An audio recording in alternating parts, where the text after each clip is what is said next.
Welcome to video number 26, Introduction to Panel Data, Part 2. In this video, I am going to discuss fixed effect model. And in the next video, I'll discuss random effect model and when to apply random effect model versus fixed effect model. So as we have seen in our previous video, when we apply fatality rate, we regress fatality rate on VATX for 1982 or for 1988 separately, we get positive slope. It means that our this sign is not as per theory, but when we have taken the difference, this sign is as per economic theory. So you can watch the previous video. Fixed effect model, basically it means that we have some variables which vary across states, but they are unobserved, like culture, like driving culture, like eating culture. You cannot measure, but those variables otherwise affect your response variable. So how do we take care of this such issue? If you have data for more than 2 time periods, then you introduce basically n-1 dummy variables to capture state specific effects. So n-1 dummy variables are introduced because your intercept is already there. So to avoid dummy variable trap, you introduce n-1 binary variables. No, for example, if you have 3 states, California, Massachusetts, Texas, for California you have intercept beta naught plus beta 2. For Massachusetts you will have beta naught plus beta 2, Massachusetts, and so on. So we'll have this intercept different for each, but slope is same for each state. So we introduce 2 dummies. You see intercept is varying, slope is beta naught. So we introduce 2 dummies here, California. So this is 1 if California, otherwise 0. This is 1 if Texas, otherwise 0. So when both are 0, it means beta naught, which means it's Massachusetts. So and beta 1 is same for all, because we are trying to measure the effect of x on y, holding the effect of other constant, but other variables are basically unobserved. So therefore we need to capture those state specific effects by introducing these dummy variables. So we have n-1 binary variables, fixed effect model, alpha I. Basically this is gamma 2, d2i is alpha I, alpha 1 I, alpha 2 I, and so on. So you need to introduce n-1 binary variables, which means if n is large, you have to introduce a large number of binary variables. Another approach to solve this problem is to use demeaned regression, entity-demeaned or time-demeaned, or entity and time-demeaned regression. I'll talk in a short while. If you have 2 time periods, then you can use the third technique, which we have already applied. So let's go. You have d2 to dn, n-1 binary variables. You can estimate by OLS. This is called least square dummy variable model. But in this case, if n is very large, you can lose lot of degree of freedom. You have to introduce a large number of dummy variables. If you have n equal to 10,000, you have to 9,999 dummy variables. So instead of that, we use entity-demeaned regression. We take the average over time of all the variables, and then we subtract this second one from the first one. So you will see that entity specific effects, which we assume that will not change over time, they will cancel from each other. They will cancel from each other, and only impact of x will be on y. This is called entity-demeaned, or instead of, we'll call average regression, and instead of regressing y on x, we construct 2 variables, new variables, and this is called entity-demeaned regression. You don't need to construct these variables at your own. You need to understand why we do this.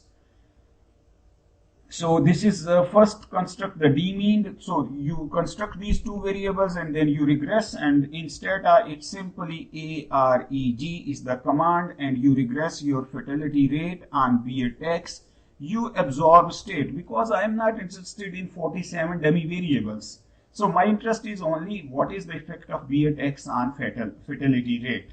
So basically AREG does it automatically for you, and in all softwares. I have done this in R as well, so you can watch it from there. You can download the document.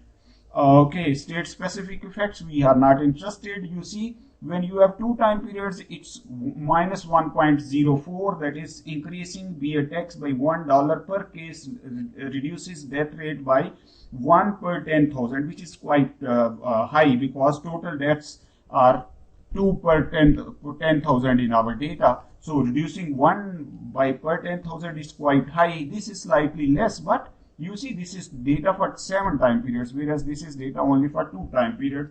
So there is a difference in data. Regression with time effects. There may be a case that your roads have improved over time, you have better cars, you have some other laws. So therefore there can be changes over time as well. So you can introduce time specific dummies as well.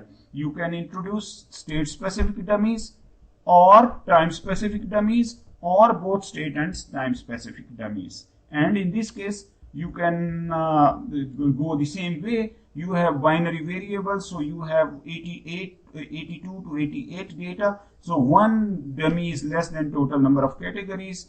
So instead you have 7 dummies. So your beer tax coefficient remains more or less same, and it's significant as well.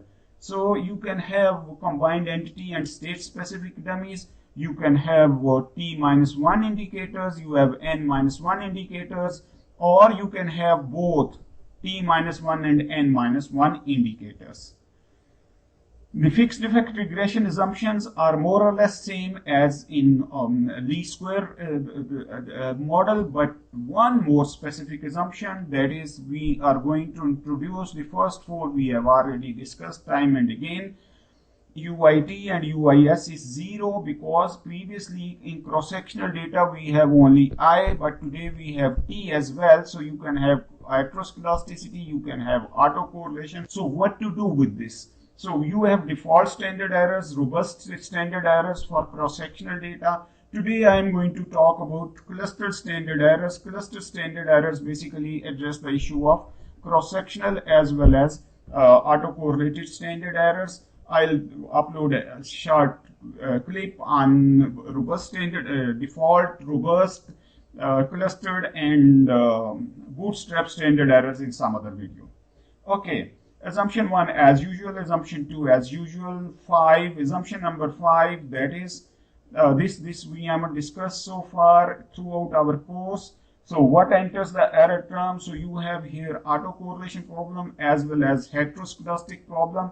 So your default standard errors will not work. Your states variables are correlated over time. Your classes may be independent, so it does not necessarily that there is correlation only over time. You have classes which are your clusters. Classes are correlated within the classes, but they are independent of each other. So you can have this you see clustering over time as well as clustering cross sections, but at the moment I am assuming that your states are correlated over time. So how is this? We use we don't need to drive this, we just go and I'll explain you that you have today, instead of robust default or robust, you have clustered standard errors, which are slightly different than your routine standard errors. What's their theory? That's a topic for some other time. So we have clustered standard errors, or you can say heteroscedastic and autocorrelated consistent standard errors. I'll show you their use and how they affect results. So let's see, we have average regression, and we regress fatality rate on beer tax by using robust standard errors. So coefficient is minus 0.65 and standard error is 0.20. But when we use robust and clustered standard errors, so coefficient remains same, but this is different. So it means it's important to use the correct standard errors, because it may lead to different results. So same is the case here. You have slope coefficient same, but standard error is 0.25, but when you use clustered, it is 0.38. So in this case, You have 4 models. In 2 models you have used cluster standard errors. In 2 models you haven't used. So you see this level of significance from model 1 to model 2 changes. This is 5%, this is 10%, and here it's 1 is static, here you have 2. So therefore this matters that whether you are using correct standard errors or not. Now we are going to apply, we are trying to find out whether BATX leads to reduction in traffic fatalities or not. So you have introduced some economic variables, some demographics, some legal variables. So you have mandatory punishment, minimum legal drinking age, economic interventions, policy variables. So you should need to have increase in economic intervention, increase in alcohol taxes or not. So you have 48 states, 7 years data, and these are the variables listed here. You can go to Stock and Watson website, and you can read more about these variables, explanation. So culture of driving, quality of roads, these are the variables which are very difficult to measure, but they can be state specific, they can be time specific. So we can control them using this panel data. So you have first model where your coefficient is 0.36, and neither you have state specific nor time specific nor cluster standard errors. Some variables are in the next table as well, and in this case it's as per theory minus 0.66. You have used state specific effects in these two. In the model 4 you have basically yes, and some so you and some other you see, maybe next slide. Yes, you have time effects as well.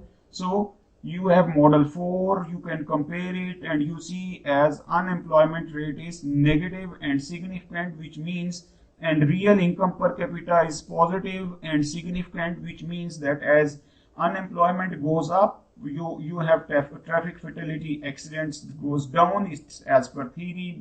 Income goes up, you'll drive more, you'll drink more, and all those things. And similarly, you have these variables, important variables here, and you see what's the difference. Here you have no cluster standard errors, no cluster standard errors, no cluster standard errors.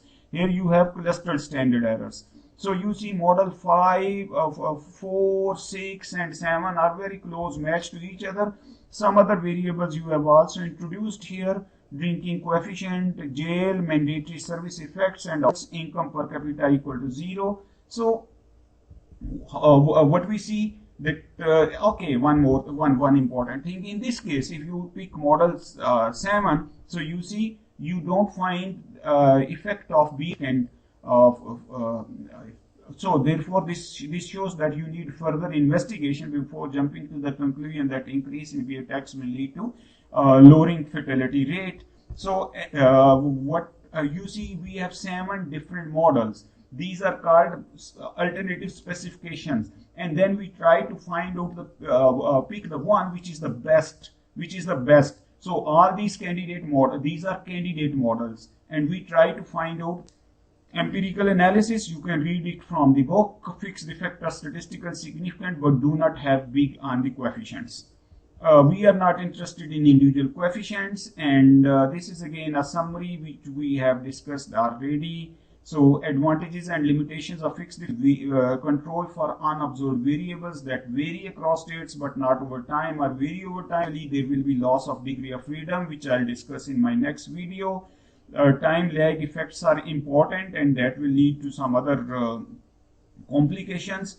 At the moment I am talking about micro panel, short panel, where you have more cross-sectional, large cross-sectional units and small time periods. We are now talking about time series. My next video will be about random effect model versus a fixed effect model and Hausman test, and after that I will do all this. I'll replicate this table using Stata. Thank you for watching. Take care.